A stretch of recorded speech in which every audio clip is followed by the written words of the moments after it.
महाराष्ट्र की राजनीति पिछले एक साल से किसी भी धारावाहिक के एपिसोड से कम नहीं रह गई है। जैसे किसी धारावाहिक के एपिसोड में हर दिन हर एपिसोड में लगता है कि आज क्या होगा।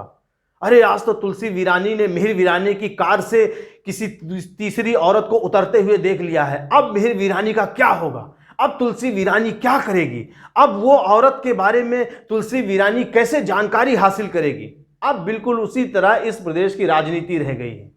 हर दिन लगता है कि एकनाथ शिंदे क्या करेंगे, अजीत पवार क्या करेंगे, नाना पटोले अब क्या करेंगे, संजय निरुपम का क्या होगा, किरीट सोमैया कहां जाएंगे, जयंत पाटिल का क्या होगा, प्रफुल्ल पटेल अब क्या करने वाले हैं। मतलब अब महाराष्ट्र के राजनेता अगर बाथरूम भी जाते हैं और फोन बज जाए और उसके घर वाले बोले कि वो बाथरूम में है, तो अगले आदमी को लगता है कि ये झूठ बोल रहा है, जरूर वो किसी से बैठ के मीटिंग कर रहे हैं। इतनी ज्यादा अविश्वास की राजनीति हो गई है इस समय महाराष्ट्र प्रदेश की।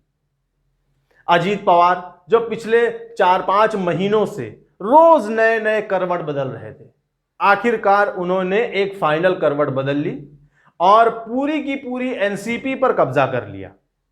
अभी कल के हुए महासम्मेलन में, महाबैठक में, जो भी आप कह लें, उसमें अजीत पवार को राष्ट्रीय अध्यक्ष घोषित किया गया, शरद पवार को पार्टी से निकाल दिया गया। आप सोचिए, शरद पवार साहब जिन्होंने एनसीपी बनाई, जिन्होंने एनसीपी खड़ी की, उनको उन्हीं की पार्टी से बेदखल कर दिया गया और यह कहा गया कि अब आप 80 साल के हो गए हैं, अब आप आराम करें। ठीक है, अजीत पवार की अपनी बातें अपनी जगह सही हैं। उन्होंने कहा कि अगर मैं किसी दूसरी मां के पेट से पैदा हुआ हूं तो इसमें मेरी क्या गलती है। मतलब वो ये कहना चाह रहे हैं कि आप सिर्फ अपने परिवार को क्यों आगे बढ़ा रहे हैं। मैं अगर बाहर से हूं, मतलब भतीजा हूं, बाहर से ही हुआ, आपका सगा बेटा या सगा बेटी तो नहीं, तो मेरी क्या गलती है। मैंने पार्टी की इतनी सेवा की है तो पार्टी का राष्ट्रीय अध्यक्ष मुझे क्यों नहीं घोषित किया गया। और दूसरी बात उन्होंने कही कि सरकारी नौकरियों में रिटायरमेंट की उम्र 58 साल है, 60 साल है। भारतीय जनता पार्टी में नेताओं के रिटायर हो जाने की उम्र 75 साल है। अब आप 80 साल के हो गए हैं, अब तो आप छोड़िए कुर्सी। मतलब वो ये कहना चाह रहे हैं कि कमान युवाओं के हाथ में होना चाहिए।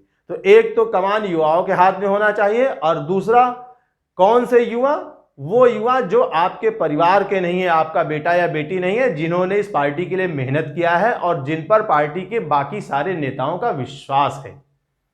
तो ये सारे इल्जामात लगाकर अजीत पवार ने फिलहाल पार्टी पर कब्जा कर लिया, खुद को राष्ट्रीय अध्यक्ष घोषित कर दिया और शरद पवार साहब को बाहर निकाल दिया। शरद पवार साहब के लिए मेरी पूरी सहानुभूति है।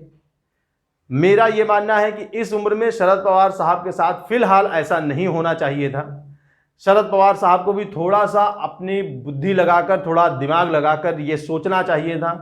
थोड़ा सा उनको और लोगों से बातचीत करनी चाहिए थी कि पार्टी के अंदर खाने में क्या चल रहा है, ज्यादातर नेता क्या चाह रहे हैं।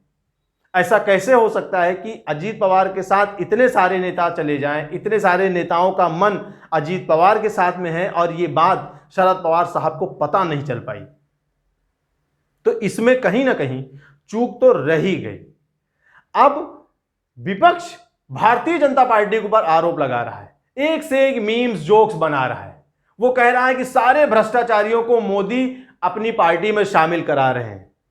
तो मेरे भैया विपक्षियों, जल कुकुड़ों, एक बात बताओ, यही अजीत पवार, यही प्रफुल्ल पटेल के ऊपर जब भ्रष्टाचार के आरोप को लेकर ईडी और सीबीआई जांच करती थी, तब आप सड़कों पर नंगा नाच करते थे।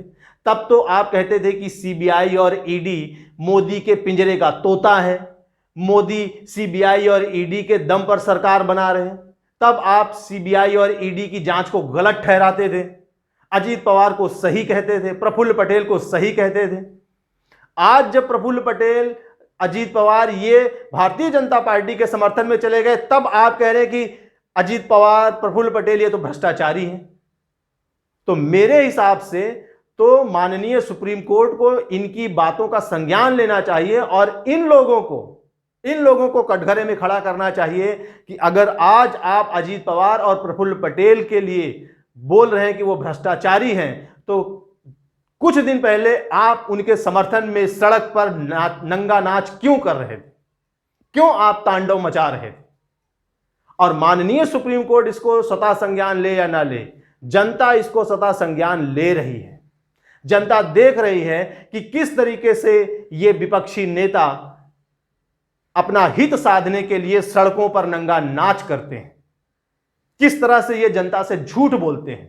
अगर कोई नेता इनकी पार्टी में रहता है तब वो बिल्कुल दूध का धुला होता है, और जैसे ही वो इनकी पार्टी छोड़कर और भारतीय जनता पार्टी ज्वाइन करता है, इनका यही नेता इनके नजरों में भ्रष्टाचारी हो जाता है।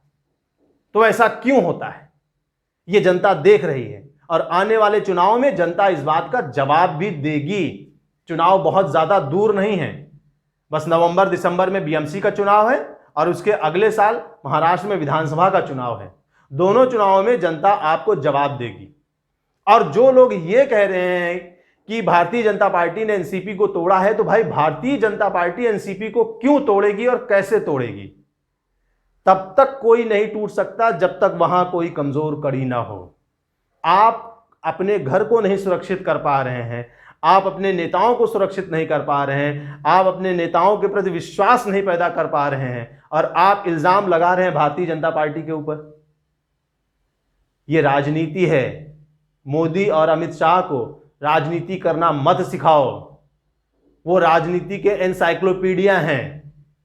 अगर आप मोदी को शुरू से फॉलो किए होते तब आपके संज्ञान में नरेंद्र मोदी का वो वीडियो जरूर आता जिसमें मोदी साफ साफ कह रहे हैं कि कई बार हमको युद्ध जीतने के लिए, वो राजनीति को युद्ध बता रहे हैं, सत्ता पाना एक युद्ध के समान है, और कई बार हमको ये युद्ध जीतने के लिए विभीषण का भी सहारा लेना पड़ता है। समझ रहे हैं? विभीषण का सहारा लेना पड़ता है। ये शुचिता की राजनीति का ज्ञान देकर आप उनके अहंकार को मत जगाइए। उस आदमी को पता है, नरेंद्र मोदी अमित शाह को पता है कि तुमको तुम्हारे घर में घुसकर किस तरह से मारा जाएगा। समझ रहे हैं? तो पहले आप सब लोग अपना अपना घर संभालिए। जितनी भी पार्टियां हैं, जितनी भी क्षेत्रीय पार्टियां हैं विपक्ष में या केंद्र में, जितनी भी नेशनल पार्टियां हैं, वो सब पहले अपना अपना घर संभालो। नहीं तो पता चलेगा कि आज आप जिस नेता के साथ में बैठकर प्रेस कॉन्फ्रेंस कर रहे हैं, 2 दिन बाद वो नेता भारतीय जनता पार्टी का पट्टा पहने नजर आएगा। तो अपना घर संभालिए, अपनी राजनीति सही करिए। मोदी और अमित शाह को राजनीति मत सिखाइए। बाकी शरद पवार साहब के साथ मुझे पूरी सहानुभूति है, उनके साथ ऐसा नहीं होना चाहिए था। और अब देखना है कि शरद पवार साहब क्या करेंगे, क्योंकि अब उनके सामने 2 विकल्प हैं। या तो वो एनसीपी को फिर से पुनर्जीवित करें, नई पार्टी बनाएं। अगर उनको निकाल दिया गया है, पार्टी पर कब्जा अजीत पवार का हो गया है, तब उनको नई पार्टी बनानी पड़ेगी। तो अब वो नई पार्टी बनाए इस उम्र में और उसको खड़ा करें, जो बहुत संभव लगता नहीं। वो बचे खुचे नेताओं के साथ में कांग्रेस ज्वाइन कर लें। इसमें शरद पवार साहब का सम्मान नहीं रह गया, क्योंकि अगर आज से 5 साल पहले उन्होंने कांग्रेस में अपनी पार्टी को मर्ज कर दिया होता, तब आज वो कांग्रेस के बड़े नेता होते फिर से। लेकिन आज जब खुद वो असहाय अवस्था में हो गए हैं, राजनीति में वो एक असहाय अवस्था के स्टेटस में पहुंच चुके हैं, ऐसे समय पर अगर वो कांग्रेस ज्वाइन करते हैं तो मुझे नहीं लगता कि कांग्रेस में उनको वो सम्मान मिलेगा जिसके वो हकदार हैं। तो शरद पवार साहब इस समय पूरी तरह चक्रव्यूह में फंस चुके हैं। देखना है कि राजनीति का ये चाणक्य इस चक्रव्यूह से कैसे निकलता है। दोस्तों, अगर आपको मेरी बात पसंद आए तो प्लीज़ मेरे इस वीडियो को शेयर करिएगा, इसको लाइक और कमेंट करिएगा। मेरे चैनल लुब्रा कुश्ती को सब्सक्राइब करना बिल्कुल मत भूलिए, क्योंकि यहाँ पर मैं आपके मन की बात करता हूँ। धन्यवाद। जय हिंद।